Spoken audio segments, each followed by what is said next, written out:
सुबह की हल्की रोशनी खेतों के ऊपर तैर रही थी। गांव की गलियों में सन्नाटा पसरा था, मगर एक झोंपड़ी से रोटी सेंकने की खुशबू और एक लड़की की हल्की सी गुनगुनाहट बाहर आ रही थी। ये थी गौरी, गांव की सबसे गरीब मगर सबसे मुस्कुराती लड़की। चलो एक रोटी और बना लूं बाबा के लिए। आज खेत में ज्यादा देर रुकेंगे। गौरी की माँ का कई साल पहले देहांत हो गया था।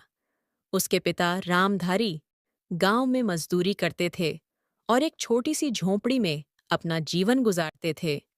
मगर गरीबी कभी गौरी की मुस्कान नहीं छीन सकी।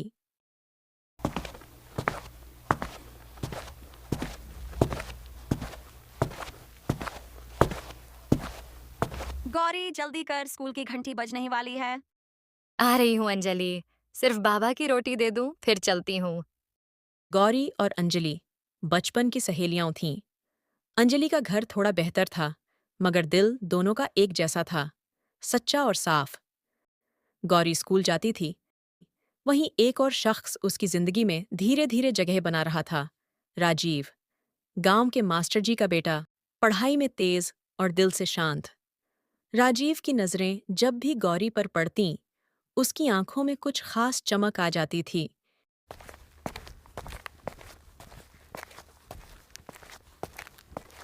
गौरी, तुमने कविता प्रतियोगिता के लिए कुछ लिखा? हाँ, एक छोटी सी कविता, मगर पता नहीं कैसी है। सुनाओ तो सही। तुम्हारी बातें हमेशा अच्छी लगती हैं। गौरी की आंखें नीचे झुक गईं और दिल धड़क उठा। शायद ये पहली बार था जब उसने किसी की बातों में अपने लिए स्नेह महसूस किया। शाम को जब गौरी खेत में अपने बाबा के साथ काम कर रही थी, तभी गांव का सरपंच श्यामलाल वहां आ पहुंचा। श्यामलाल एक धूर्त और लालची इंसान था, जिसने पहले ही गौरी के पिता की जमीन का एक हिस्सा हड़प रखा था। आमधारी, कर्ज का वक्त निकल गया है। अब खेत मेरे हवाले कर दो। श्यामलाल, तूने ब्याज पे ब्याज जोड़ के मेरा खून चूसा है और अब मेरी बेटी के सामने मुझे नीचा दिखा रहा है। नीचा तो तब लगेगा जब पंचायत में बुलाया जाएगा। सोच लो रामधारी, या जमीन दे दो या बेटी का रिश्ता तय कर दो। गौरी ने पहली बार डर की जगह गुस्सा महसूस किया। हम गरीब हैं सरपंच जी, बिके हुए नहीं हैं। मेरी माँ की याद इस खेत में बसी है। आप जैसे लोगों को कुछ नहीं मिलेगा। अरे ये लड़की तो जबान चलाने लगी है। अच्छा ठीक है, अब पंचायत ही फैसला करेगी। रात का अंधेरा जैसे ही छाया, रामधारी अपनी झोंपड़ी के बाहर चुपचाप बैठा था।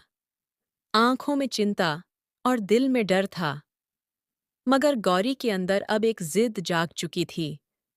हमारा भाग्य कोई और नहीं लिखेगा। बाबा, आप चिंता मत कीजिए। मैं पढ़ूंगी और इतनी बड़ी बनूंगी कि इस सरपंच को उसका ही आईना दिखा दूंगी। तेरी माँ होती तो तुझ पर कितना गर्व करती गौरी। तेरी हिम्मत देखकर अब लगता है कि मेरी गरीबी हार नहीं सकती। गौरी उस रात पहली बार नहीं सोई। वो बैठी रही, किताबें लेकर, टेबल लैंप की जगह एक मिट्टी का दिया जलाकर, भाग्य का लिखा। अब वो खुद लिखने जा रही थी। गांव में अगली सुबह बड़ी हलचल भरी थी। पंचायत बैठी थी। गांव के बड़े बुजुर्ग, मर्द, औरतें, सब जमा थे।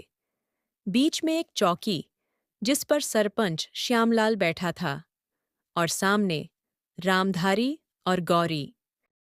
पंचायत के सामने आज दो बातों का फैसला होना है। एक, रामधारी का खेत अब उसके बस का नहीं। दूसरा, उसकी बेटी गौरी अगर स्कूल छोड़ दे तो गांव की शांति बनी रह सकती है।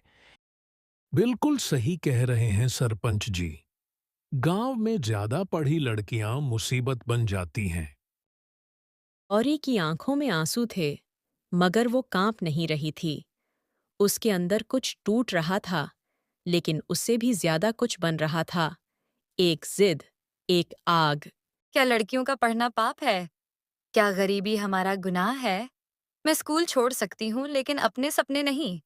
बहुत बोलने लगी है ये लड़की। पंचायत का फैसला है। गौरी को स्कूल से निकाल दिया जाएगा और खेत जब्त किया जाएगा। गौरी की दुनिया जैसे ठहर गई। वो किताबें, वो सपने, वो जो कुछ भी उसने सोचा था, सब पर ताले लग गए। राजीव वहीं भीड़ में खड़ा था।